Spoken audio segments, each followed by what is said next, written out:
Le 16 décembre 2021, Airbus a livré le dernier A380 à Emirates, marquant la fin de la production du plus grand avion de passagers au monde.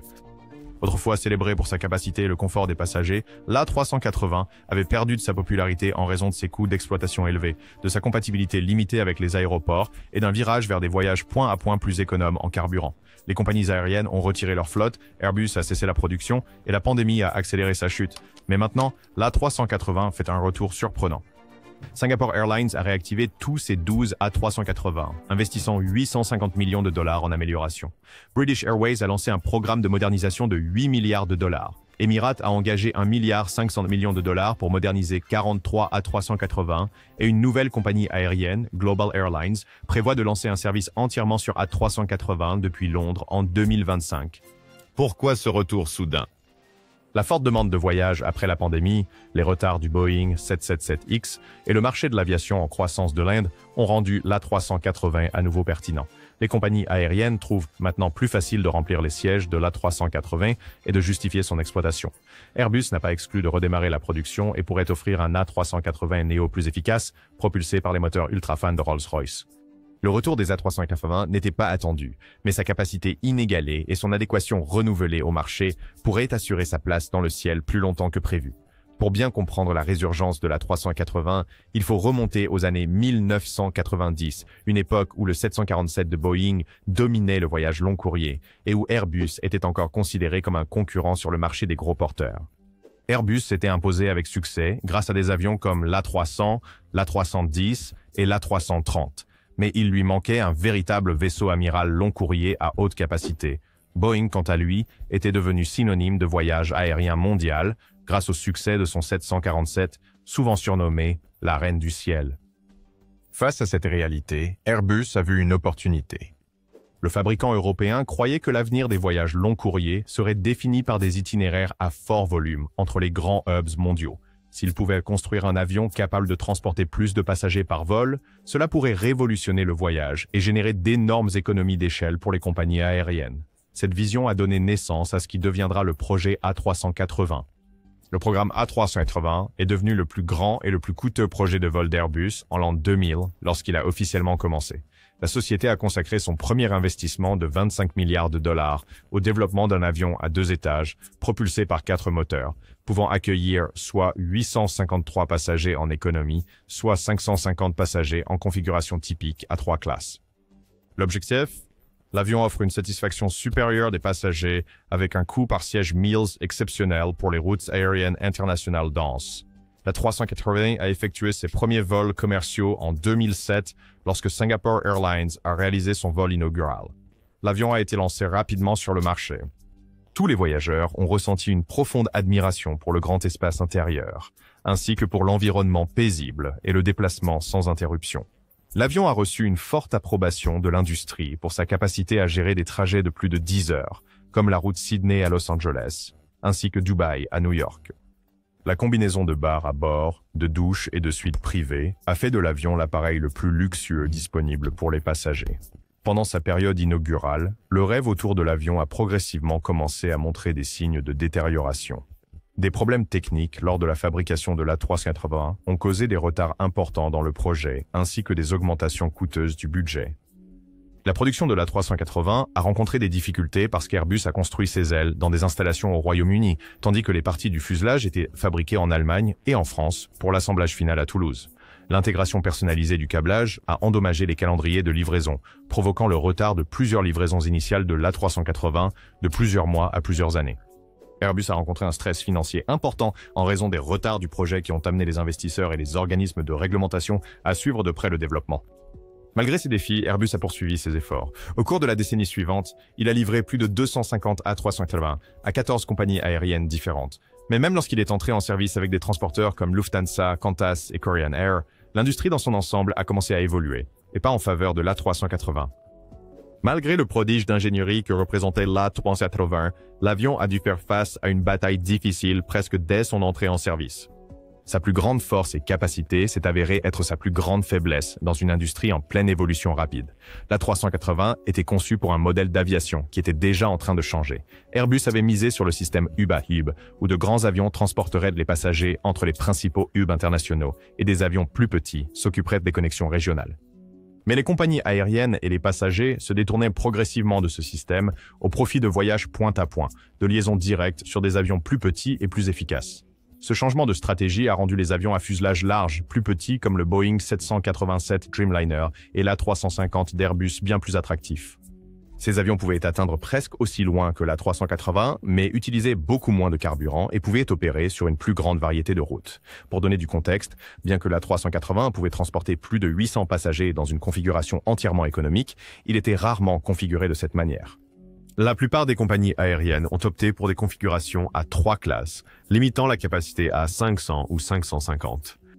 Pour être rentable, la plupart avaient besoin qu'au moins 80% de ces sièges soient occupés par vol, un défi pendant les saisons creuses ou sur les routes moins populaires. Ensuite, il y avait l'infrastructure. L'A380 nécessitait des installations de portes uniques, en plus de voies de circulation et de préparation de pistes spécialisées en raison de son envergure imposante et de sa structure à 2 étages. Le monde comptait moins de 140 aéroports équipés pour accueillir ce modèle d'avion. L'espace opérationnel des avions est devenu restreint et les compagnies aériennes ont fait face à des difficultés logistiques supplémentaires en raison des exigences infrastructurelles de l'A380. Les dépenses pour les pièces et l'entretien ainsi que la consommation excessive de carburant dépassaient largement ce que les avions bimoteurs offraient. La dépréciation totale était la critique la plus cinglante adressée au produit. Les unités d'avion étaient listées à 445 millions de dollars, ce qui faisait de l'A380 un achat extrêmement coûteux. La grande compagnie aérienne Emirates a acheté de nombreux avions A380 grâce à leur modèle d'opération par hub, tandis que d'autres transporteurs ont soit résilié leurs accords d'achat, soit opté pour des types d'avions plus économiques. La demande insuffisante du marché a conduit Airbus à abandonner ses plans de développement de la version cargo de l'A380. Les faillites finales sont devenues indéniables à la fin des années 2010. Les commandes ont ralenti jusqu'à pratiquement s'arrêter. Les nouveaux clients se faisaient rares. La retraite prématurée de leur A380 a eu lieu même chez des opérateurs qui exploitaient l'appareil depuis de nombreuses années, comme Air France. La Covid-19 a porté le coup fatal au programme A380. L'arrêt des voyages dans le monde entier pendant la Covid-19 a forcé les compagnies aériennes à réduire rapidement les dépenses en mettant hors service des appareils non rentables. L'Airbus A380 était le premier avion à être retiré du service. Le retrait des avions A380 a eu lieu chez les compagnies Thai Airways ainsi que Malaysia Airlines, tandis que Lufthansa a également pris cette décision. Airbus a arrêté la production de l'avion A380 en 2019 et les observateurs de l'industrie ont compris cette décision comme à la fois avancée et néfaste pour la croissance de l'industrie. Mais alors que le monde de l'aviation était passé à autre chose, la tendance a commencé à changer. Vers la fin de 2022 et en 2023, quelque chose d'inattendu s'est produit. Les compagnies aériennes ont commencé à remettre discrètement en service leur A380, non par nostalgie, mais par nécessité. Alors que la demande mondiale de voyage revenait en force après la pandémie, les compagnies aériennes se sont retrouvées à lutter pour répondre aux besoins de capacité, en particulier sur les routes longue distance et à forte densité. Les avions qui avaient été mis en sommeil ou entreposés dans le désert étaient dépoussiérés, inspectés et remis en service.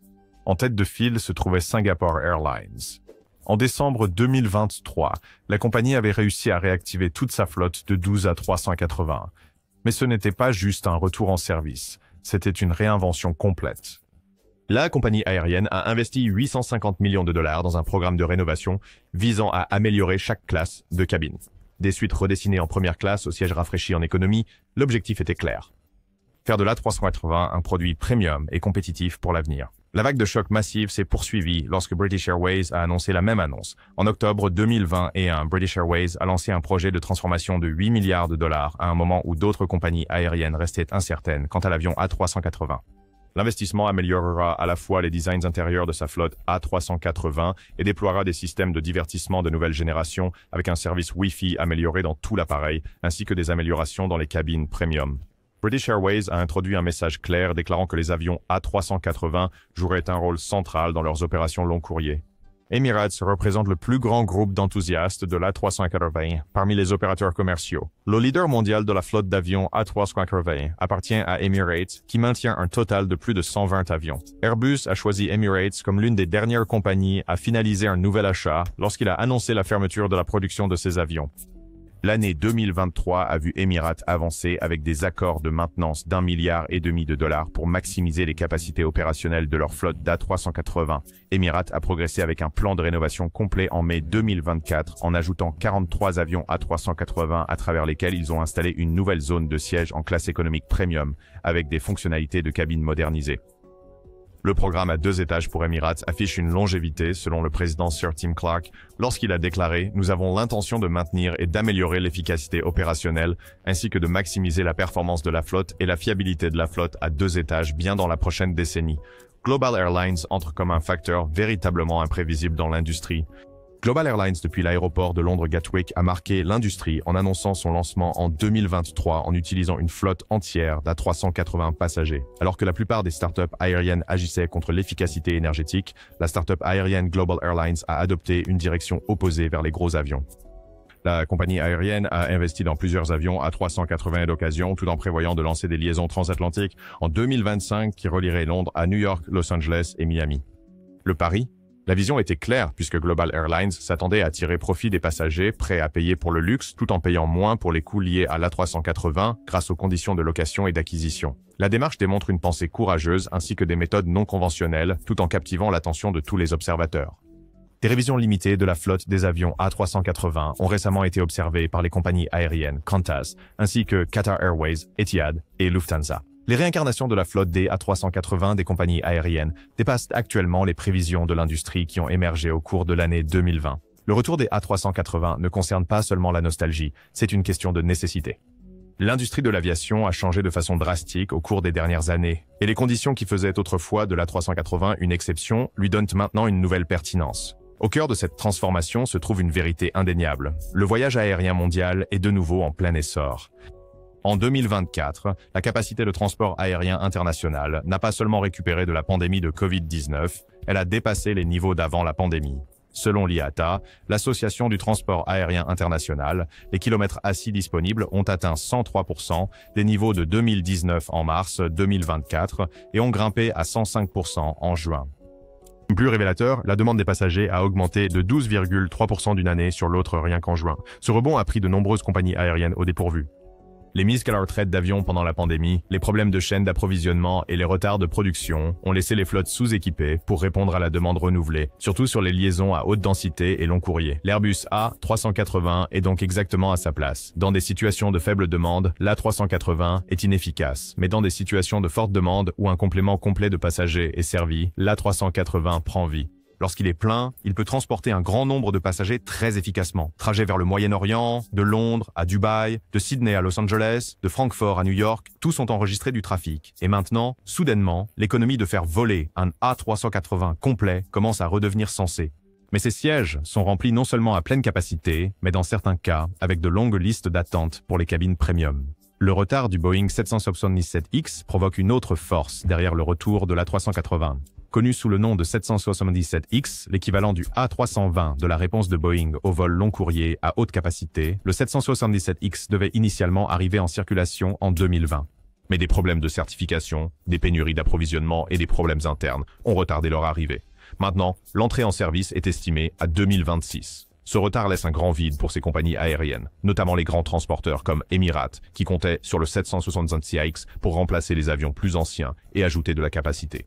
Surtout, Emirates n'est pas resté silencieux. Néanmoins, le président Tim Clark a déclaré publiquement que Boeing devrait assumer les coûts financiers de la rénovation des avions, comme l'A380, à cause de ces retards. Nous voulons nos avions, a-t-il expliqué. Nous ne pouvons pas faire face à des retards constants. Nous avons une entreprise à gérer. C'est une frustration générale dans l'industrie. Le 767X est le seul autre avion capable de faire ce que fait l'A380, et sans lui, ce n'est certainement pas le cas. Cette absence d'alternative a forcé les compagnies aériennes à reconsidérer des avions qu'elles jugeaient auparavant inefficaces. Dans ce contexte, l'A380 n'est pas seulement viable, il est essentiel. Et avec le coût des unités d'occasion désormais une fraction de leur prix d'origine, de nouveaux acteurs comme Global Airlines trouvent une opportunité unique. L'appareil long courrier a des coûts considérablement réduits. Le secteur de l'aviation en Inde connaît une croissance à un rythme sans précédent. Avec une classe moyenne en expansion, une augmentation de la connectivité urbaine et le soutien du gouvernement en matière d'infrastructure, l'Inde devient l'un des marchés de l'aviation les plus importants au monde. En 2024, les aéroports indiens ont accueilli près de 380 millions de passagers, une augmentation de 15% par rapport à l'année précédente. Le transport intérieur à lui seul a atteint 80 millions de passagers entre janvier et juin, soit une augmentation de 4% d'une année sur l'autre. Cette croissance n'est pas ponctuelle. Le gouvernement indien investit des milliards pour moderniser les infrastructures aéroportuaires, élargir les itinéraires internationaux et augmenter la capacité des pistes. De nouveaux aéroports sont en construction, les plus anciens sont modernisés. L'Inde se prépare à une croissance soutenue de l'aviation au cours des 2 prochaines décennies. Quel rapport avec l'A380? Tout. La classe moyenne croissante de l'Inde est avide de voyages internationaux, en particulier vers le Golfe, l'Asie du Sud-Est, l'Europe et l'Amérique du Nord. Ce sont des liaisons long courrier, avec un volume de trafic élevé. Beaucoup d'entre elles au départ de Delhi, Mumbai, Bangalore et Hyderabad.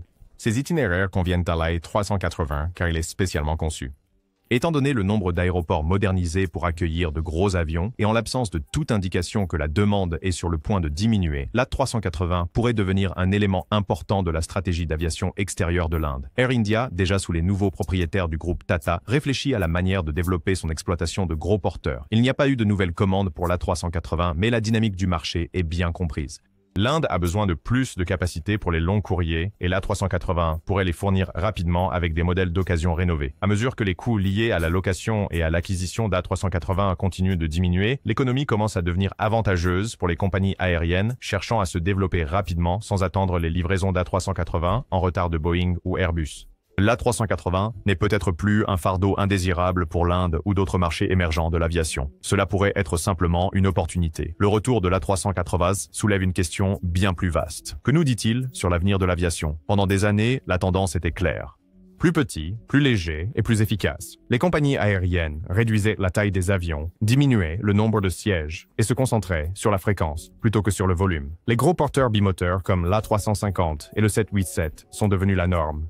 La montée des modèles point-à-point a défié la domination des hubs traditionnels. L'A380 était souvent perçu comme le dernier d'une espèce en voie de disparition. Mais la reprise post-pandémique a révélé quelque chose d'inattendu. La demande pour les voyages internationaux, notamment sur les liaisons longue distance à haute capacité, non seulement se rétablit, mais elle explose. Les habitudes de voyage ont changé. Les passagers séjournent plus longtemps à destination, réservent plus à l'avance et accordent plus de valeur au confort et au trajet direct. Les avions à grande capacité comme l'A380 offrent un moyen de répondre à cette demande de manière efficace, en particulier lorsque les aéroports sont encombrés, que les créneaux sont limités et que les pénuries de personnel persistent. Bien sûr, les préoccupations environnementales sont toujours là. Cependant, la nouveauté ici est que si l'A380 peut être chargé et si des améliorations des appareils arrivent, la consommation de carburant en fait aussi une option étonnamment écologique. Avec des émissions par passager plus faibles que si l'on volait avec 2 avions plus petits sur le même itinéraire, l'A380 apporte également de nouveaux modèles commerciaux. L'avion ouvre des portes à l'innovation, qu'il s'agisse d'une expérience ultra luxe à bord, de configuration tout premium ou de vols long courrier à bas coût. Si Global Airlines réussit, cela pourrait inciter d'autres compagnies aériennes challengers à envisager de combiner capacité et expérience de différentes manières. Le retour du A380 prouve aussi quelque chose aux fabricants, mais les compagnies aériennes sont à nouveau prêtes à prendre de grands risques, mais seulement si l'économie, la flexibilité et l'offre aux passagers sont cohérentes. Pour l'instant, l'avenir pourrait bien être dominé par des bimoteurs comme le 787 et le A350, mais le Super Jumbo prouve que les géants du ciel ont un rôle à jouer, et un rôle important.